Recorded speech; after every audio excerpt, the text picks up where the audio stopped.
Assalamualaikum warahmatullahi wabarakatuh. Yes, we were born to make history. Like an echo in the forest, shouting out the loud catching. I'm a window of tradition. Yeah, life goes on. Nama saya Ahmad Dimyati dari kelas 12 IPS 1. Di video kali ini saya akan menerangkan pemberdayaan komunitas berbasis kepemilikan lokal yang disusun oleh saya sendiri, Ahmad Dimyati. Bab pertama di sini membahas hakikat kearifan lokal. Secara umum, seperti yang kalian lihat, istilah kearifan lokal terbentuk dari dua kata, yaitu kearifan atau wisdom dan lokal, sehingga dapat dipahami sebagai gagasan lokal setempat yang bersifat bijaksana, penuh kearifan, bernilai baik, yang tertanam dan diikuti oleh anggota masyarakat. Maka, kearifan lokal dapat didefinisikan sebagai hasil proses adaptasi turun-temurun dalam waktu yang lama terhadap suatu lingkungan alam, tempat tinggal mereka, dan menjadi tata nilai kehidupan yang terwarisi antar generasi. Di bab kedua ini, kita memahami makna kearifan lokal itu sendiri.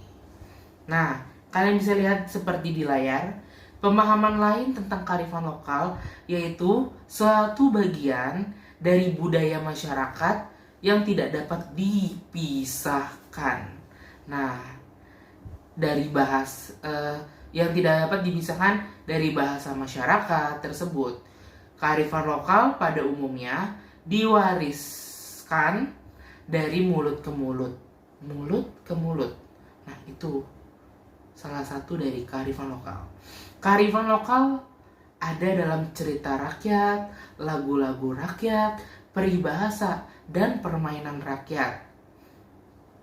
Kearifan lokal ialah suatu pengetahuan yang diperoleh dengan adanya penduduk setempat tertentu melalui kumpulan pengalaman dalam eksperimen dan diintegrasikan ke dalam pemahaman budaya dan kondisi alam suatu tempat tersebut.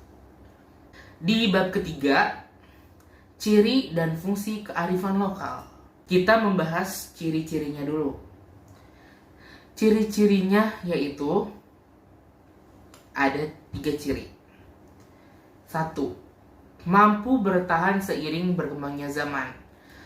Jika ada tradisi atau budaya di kearifan lokal, itu pasti dapat bertahan seiring berkembangnya zaman, karena itu telah diwariskan turun-temurun. Yang kedua, mempunyai kendali atas sikap perilaku masyarakat, dan suatu norma aturan yang berlaku di dalam masyarakat itu dapat mengendalikan kearifan lokal tersebut. Itu ciri-cirinya, mampu mengendalikan sikap perilaku masyarakat tersebut, mampu mengadopsi budaya luar, menerima budaya luar masuk ke dalam tanpa meninggalkan ciri khas.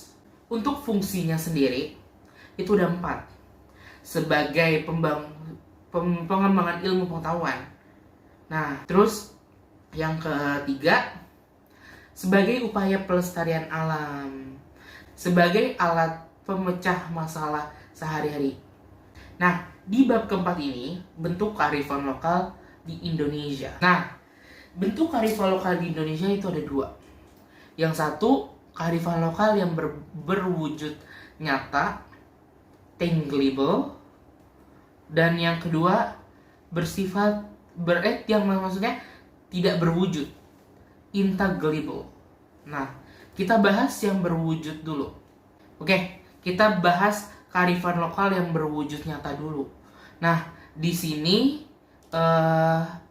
di catatan saya, wujud nyata kearifan lokal antara lain tekstur sejumlah jenis kearifan lokal, tekstual meliputi sistem nilai dan tata cara ketentuan khusus yang dirangkum dalam tulisan yang dapat ditentukan dalam prasi budaya, menulis di atas daun lontar, kalender dan kitab tradisional primbon. Arsitektural atau bangunan, karya seni berupa benda cagar alam atau tradisional seperti batik, keris, dan lainnya. Yang berwujud tidak nyata, bisa kalian lihat. Kearifan lokal yang tidak berwujud seperti petuah yang disampaikan secara oral dan turun-temurun, yang dapat berupa kidung dan nyanyian yang kandungan nilai ajaran tradisionalnya lewat petuah dan bentuk intangible lainnya. Nilai sosial disampaikan secara verbal atau orla dari generasi ke generasi. Contoh kearifan lokal dari etika lingkungan Sunda antara lain kudu inget kabali geusan ngajadi manusia bagian dari alam, harus mencintai alam, tidak terpisah dari alam, hirup. Nah, itu tadi bahasa Sundanya di awal. Maaf, saya nggak bisa terlalu berbahasa Sunda karena saya suku Betawi. Nah, di sini ada lagi hirup katungkul kupati paeh teuyah ho dimangsa. Segala sesuatu ada batasnya, termasuk sumber daya alam dan lingkungan. Di yang pertama itu kita menjelaskan bagaimana kita harus mencintai alam, bagaimana kita harus menjaga alam tersebut. Dan yang kedua, segala sesuatu ada batas. Nah, segala sesuatu yang ada di muka bumi itu ada batasnya, termasuk sumber daya alam dan lingkungan kita. Jadi kita harus melawatnya sebaik mungkin. Seperti itu. Nah, di sini potensi kearifan lokal di Indonesia. Potensi kearifan lokal di Indonesia di bab kelima. Nah, kearifan lokal yang dimiliki Indonesia sungguh sangat kaya sekali. Tidak ada di negara lain. Kita mendapati local wisdom yang sehebat di Indonesia. Beragam potensi budaya ada di sini. Semua ada di Indonesia, begitu eksotis sehingga mampu menghipnotis siapapun di muka bumi untuk mengungkapkan dengan hati dan penuh kesadaran bahwa negara yang dinamakan dengan Indonesia begitu hebat. Ya, kita memiliki beragam suku, bahasa, agama, dan kebudayaan. Kita adalah negara yang hebat. Kita mampu menghipnotis dunia dengan kebudayaan kita.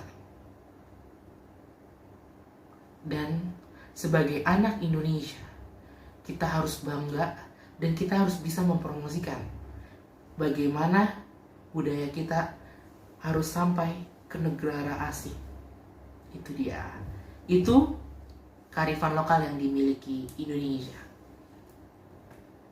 Kesimpulan dari materi kali ini, nah, kearifan lokal menjadi penting dan bermanfaat hanya ketika masyarakat lokal yang mewarisi sistem pengetahuan itu mau menerima dan mengklaim hal itu sebagai bagian dari kehidupan mereka. Dengan cara itulah kearifan lokal dapat disebut sebagai jiwa dari budaya lokal. Pada masyarakat Sasak, kearifan lokal merupakan hal yang tidak dapat dipisahkan dengan agama, adat, budaya.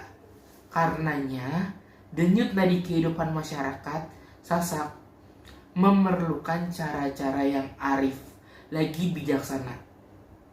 Hal ini yang perlu digali lebih luas dan mendalam tentang pemahaman akan kearifan lokal terpadu yang dimiliki oleh masyarakat Sasak dalam hidup bermasyarakat tanpa konflik, yang melibatkan kearifan lokal dapat bersinergi, harmonis, dan menggantungkan manusia dan lingkungannya. Sekian dari saya, Ahmad Dimyati. Terima kasih sudah menonton video ini. Thanks for watching. Semoga budaya kita tetap bertahan dan tidak akan pernah digerus oleh zaman. Kita Indonesia, kami cinta Indonesia. Wassalamualaikum warahmatullahi wabarakatuh.